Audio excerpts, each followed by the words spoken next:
আসসালামু আলাইকুম। আমরা পূর্বের ক্লাসে আলোচনা করেছি কিওয়ার্ড রিসার্চ, কিওয়ার্ড অ্যানালাইসিস এবং প্রফিটেবল কিওয়ার্ড এবং কিওয়ার্ড কোথা থেকে আমরা নিতে পারি, কোন কোন জায়গা থেকে আমরা কিওয়ার্ডগুলো বা কিওয়ার্ডের আইডিয়াগুলো জেনারেট করতে পারি, সব কিছু আমরা আলোচনা করেছি। বাট আজকে আমি প্র্যাকটিক্যালি দেখাবো যে একটা কিওয়ার্ড শুরু থেকে শেষ পর্যন্ত কীভাবে আপনি পিক করবেন। ঠিক আছে, আমরা এখন একটা কিওয়ার্ড পিক করার জন্য আমরা কোন কোন বিষয়গুলো খেয়াল করব এবং সেই কিওয়ার্ডগুলো যে আমরা পিক করব, একটা কিওয়ার্ড দিয়ে কিন্তু একটা ভিডিও হয় না। একটা কিওয়ার্ডের আন্ডারে এরকম টপ 5 প্রোডাক্ট নিয়ে আমাদের কাজ করতে হয়। এখন আমি প্র্যাকটিক্যালি আপনাদেরকে দেখিয়ে দিব, তাহলে আপনাদের বুঝতে অনেকটা সহজ হবে। ধরুন আমরা কাজ করব আমরা এখন একটা ওয়েবসাইটে যেতে হবে। প্রথমত দেখব আমরা যে কিওয়ার্ডটা নিয়ে কাজ করব সেই কিওয়ার্ডটার প্রথমত আমরা ইউটিউবে সার্চ করব যেটার সার্চ ভলিউম কীরকম আছে। তো আমরা এখানে কেটে দিলাম।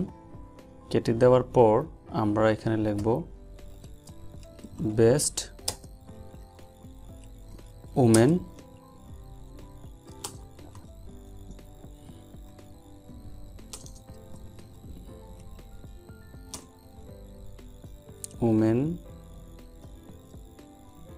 Brief case, best women brief case. আচ্ছা, বেস্ট ওমেন্স ব্রিফ কেস।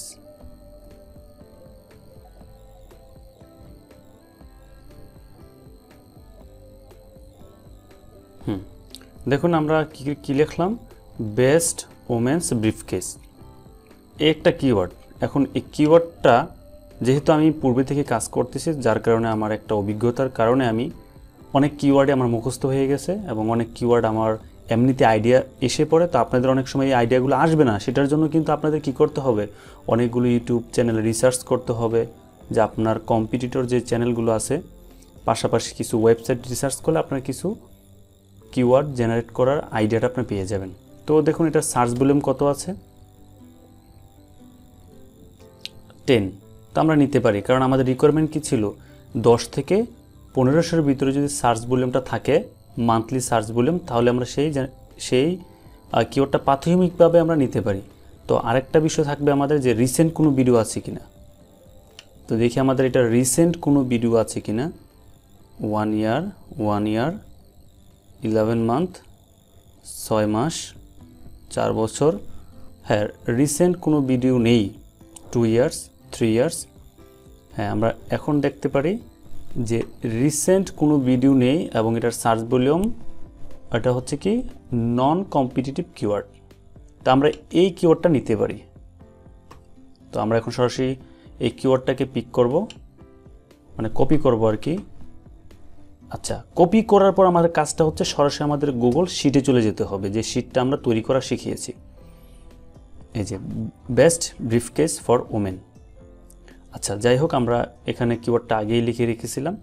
এখন কথা হচ্ছে আমাদের এই কিওয়ার্ডের আন্ডারে আমাদেরকে টপ 5 প্রোডাক্ট সিলেক্ট করতে হবে। দেখুন ব্রিফকেস তো অনেক প্রকারের আছে, অনেক ক্যাটাগরির আছে। এরকম কোন 5টি প্রোডাক্ট নিয়ে আমরা রিভিউ করব। মানুষ কিন্তু একটা প্রোডাক্ট দেখে আপনার একটা চয়েস করবে না।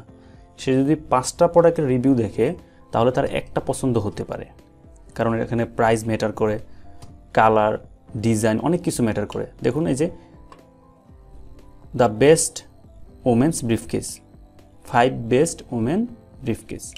আমরা নিচে গেলে 7 most elegant bags for work. তারপরে আমরা নিচে গেলে the top best laptop bags. তারপর হচ্ছে দেখুন টপ 5 রুলিং ব্রিফকেসেস। তারপর হচ্ছে সবগুলোই ম্যাক্সিমাম আপনার টপ 5, ন্যূনতম টপ 5 থাকতে হবে। ঠিক আছে, তাহলে আমাদের কাজ করতে সুবিধা হবে। এই দেখুন টপ 5 বেস্ট। অনেকে টপ 10 নিয়ে কাজ করে, সেটা অনেকটা সময় সাপেক্ষ এবং অনেক সময় লাগে বিধে অনেকে আমরা করতে চাই না। তো বিগিনারদের জন্য আমি মনে করি টপ 5ই বেস্ট। তো যাই হোক, আমরা যেহেতু কিওয়ার্ড নিয়েছি, এখন এই কিওয়ার্ডের আন্ডারে আমাদের টপ 5 প্রোডাক্ট সিলেক্ট করতে হবে। এখন টপ 5 প্রোডাক্ট সিলেক্ট করার ক্ষেত্রে আমাদের যে বিষয়গুলো মাথায় রাখতে হবে, যে একটা সিঙ্গেল ওয়েবসাইট থেকে যখন আমরা টপ 5 প্রোডাক্ট কালেক্ট করব, সেক্ষেত্রে আমাদের অনেকগুলো বিষয় মাথায় রেখে আমাদের কাজ করতে হবে। এবং কপিরাইট অনেকগুলো ইস্যু থাকে, যে আমাদের কিওয়ার্ডগুলো সিলেক্ট করার সময় বা কিওয়ার্ডগুলো নেওয়ার সময় আমাদের কপিরাইট আসতে পারে, এরকম কোনো কাজ করা যাবে না। তো দেখুন ডিএপিএ লেস দেন 15%, মানে ডোমেন অথরিটি এবং পেজ অথরিটি যেন 50%-এর নিচে হয়। এখন এই জিনিসটা আমাদের কে হেল্প করবে? ঠিক এই উবার সাজেস্ট, এখানে যেরকম সার্চ ভলিউম দেখেছে ঠিক এই ওয়েবসাইটও আমাদের কি করবে? হেল্প করবে। ওয়েবসাইট কীভাবে আমাদেরকে হেল্প করবে সেই বিষয়টা আমরা এখন দেখব। তাহলে চলুন। তো যেহেতু আমরা আমাদের কিওয়ার্ডটা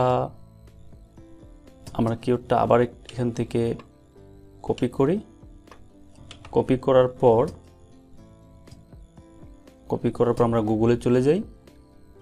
যেহেতু আমাদের ওয়েবসাইট থেকে আমাদের কিওয়ার্ডগুলোকে কালেক্ট করতে হবে, দেন এখানে আমরা পেস্ট করে দিলাম, এন্টার। দেখুন এখানেও সার্চ ভলিউমটা সেম দেখাবে। আচ্ছা, তো যাই হোক, সার্চ ভলিউম আমাদের রিকোয়ারমেন্টে মিলে গেছে, আমরা এটা পূর্বেই মিলিয়েছি।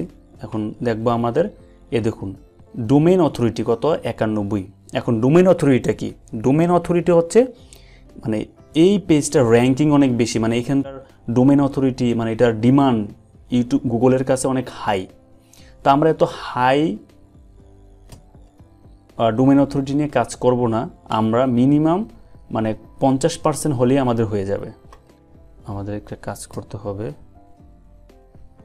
এখান থেকে সি অল সার্চ সেটিং, এখানে সার্চ ভলিউমটা 10, মাত্র 10টা রেজাল্ট আমাদেরকে দেখায়। তো আমরা এটা কি করব? এটাকে বাড়িয়ে দেব, 100% করে দেব, মানে একটা সার্চ করলে যেন আমাদেরকে 100% রেজাল্ট দেখাতে পারে। এখান থেকে সেভ করে দেব, দ্যাটস ওকে। তো আই এম নট রোবট। আচ্ছা, এখন দেখুন আমাদেরকে প্রায় 100 রেজাল্ট দেখাবে। কিছুক্ষণ পূর্বে কিন্তু আমাদের রেজাল্ট দেখিয়েছে কয়টা? মাত্র 10টা। যখনই আমরা সেটিং থেকে এটাকে 100% করে দিলাম, তখনই আমাদেরকে ওয়েবসাইট দেখাবে কয়টা? প্রায় 100টা। তাহলে আমাদের জন্য সহজ হয়ে গেল না? 64, 90, 9 best briefcase for working women. আচ্ছা দেখি তো এটা কোথাকার ওয়েবসাইট। এই ওয়েবসাইটটি হচ্ছে একটি থার্ড পার্টির ওয়েবসাইট। এই ওয়েবসাইট থেকে আমরা কোনো প্রকার কন্টেন্ট নিব না, জাস্ট এখান থেকে আমরা কন্টেন্ট আইডিয়া নিব। তো এখান থেকে মাত্র আমরা একটাতে ক্লিক করলাম, এটা একটা ব্র্যান্ড, এটা একটা ব্র্যান্ড, এটা একটা ব্র্যান্ড। তারাও কি করছে? প্রায় 9টা ব্র্যান্ডের প্রোডাক্ট নিয়ে তারাও রিভিউ আর্টিকেল লিখেছে। দেখুন তারা করতেছে কি? ওয়েবসাইট থেকে, ওয়েবসাইট দিয়ে অ্যামাজন এফিলিয়েট মার্কেটিং করতেছে। আর তাদের এই সুবিধাটা আমরা নিচ্ছি ইউটিউব দিয়ে করার জন্য। যখন আমরা এখানে ক্লিক করলাম, ক্লিক করার সাথে সাথে আমাদেরকে কোথায় নিয়ে গেল? আমাদেরকে নিয়ে গেল অ্যামাজনের সাইটে। আমরা এখান থেকে জানতে পারলাম শুধু এটাই যে একটা ওয়েবসাইটকে কিভাবে আমরা সিলেক্ট করব আমাদের কিওয়ার্ড মানে জেনারেট করার জন্য। অ্যান্ড দেন নেক্সট আমরা যে বিষয়টা আপনাদেরকে দেখিয়ে দেবো, দেখুন top 10 high pricing product keyword category. তো ইতিপূর্বে আমরা আলোচনা করেছি, বাট এটা হচ্ছে স্পেসিফিক। আমি কিছু ক্যাটাগরি আপনাদেরকে দিয়ে দিব, এটার লিঙ্ক ডেসক্রিপশানে দিয়ে দেবো। এই ক্যাটাগরিগুলো চাইলে আপনারা এখান থেকেও টাইপ করে নিতে পারেন। Automotive and tools, electronics, gadget, outdoor and campaign, gardening, তারপর হচ্ছে furniture, office, power and generator, computer accessories, welding, helmet. তো দেখুন এই টপ 10 প্রোডাক্টগুলো নিয়ে আপনারা চাইলে কাজ করতে পারেন। মানে টপ 10 বলতে আপনার টপ 10 না, মানে টপ 5 নিয়ে কাজ করবেন। বাট এই প্রোডাক্টগুলোর থেকে যে কোনো একটা ক্যাটাগরি নিয়ে আপনি কাজ করলে অনেক দিন কাজ করতে পারবেন। এই একটা ক্যাটাগরিতে আপনি অনেক হাজার হাজার প্রোডাক্ট পাবেন, এই একটা ক্যাটাগরিতে আপনি অনেক হাজার হাজার প্রোডাক্ট পাবেন। মানে আপনাকে প্রথমত একটা স্পেসিফিক টার্গেট করে কাজ করতে হবে। আপনি চাইলে কিন্তু সকল প্রোডাক্ট নিয়ে একসাথে কাজ করতে পারবেন না। আপনাকে যে কোনো একটা সিঙ্গেল টপিককে আইডেন্টিফাই করে, একদম সিঙ্গেল একটা বিষয়কে আইডেন্টিফাই করে আপনাকে কাজ করতে হবে। যদি আপনি টুল নিয়ে কাজ করেন, প্রথমত টুলের যত বিষয় আছে, টুলের যত ক্যাটাগরি রয়েছে, টুলের যত প্রকার কিওয়ার্ড আছে, সকল ক্যাটাগরির কিওয়ার্ড নিয়ে আপনি চেষ্টা করবেন বানানোর জন্য। আপনার রিকোয়ারমেন্টের সাথে যে বিষয়গুলো মিলে সেটা নিয়ে আপনি কাজ করবেন।